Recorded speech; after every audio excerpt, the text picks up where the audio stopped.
మమ్మల్ని దేని కొడుతున్నారు? కేసు పెట్టారండి, ఎవరు పట్టించుకోవట్లేదు. ఇచ్చారు తెలుసా అండి, కెమెరాస్ ఫిక్స్ చేసుకోండి అమ్మా మీ ఇంట్లో అని చెప్పేసి పోలీసులు నోటీసులు కూడా ఇచ్చారు.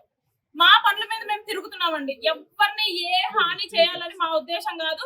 మీరే కనుక్కోండి, మీడియా సమక్షంలో మీరే కనుక్కోండి. తాతన్ శెట్టిని గానీ శ్రీధర్ని గానీ మీరే కనుక్కోండి. ఏం చేసిందయ్యా, ఎందుకు కొట్టారయ్యా మీ అమ్మాయిని టోల్ గేట్ దగ్గర అనేసి. రోడ్డు మీద ఎవరైనా అమ్మాయిని కొడతారా అండి? కారణం లేకుండా కొడతారా అసలు?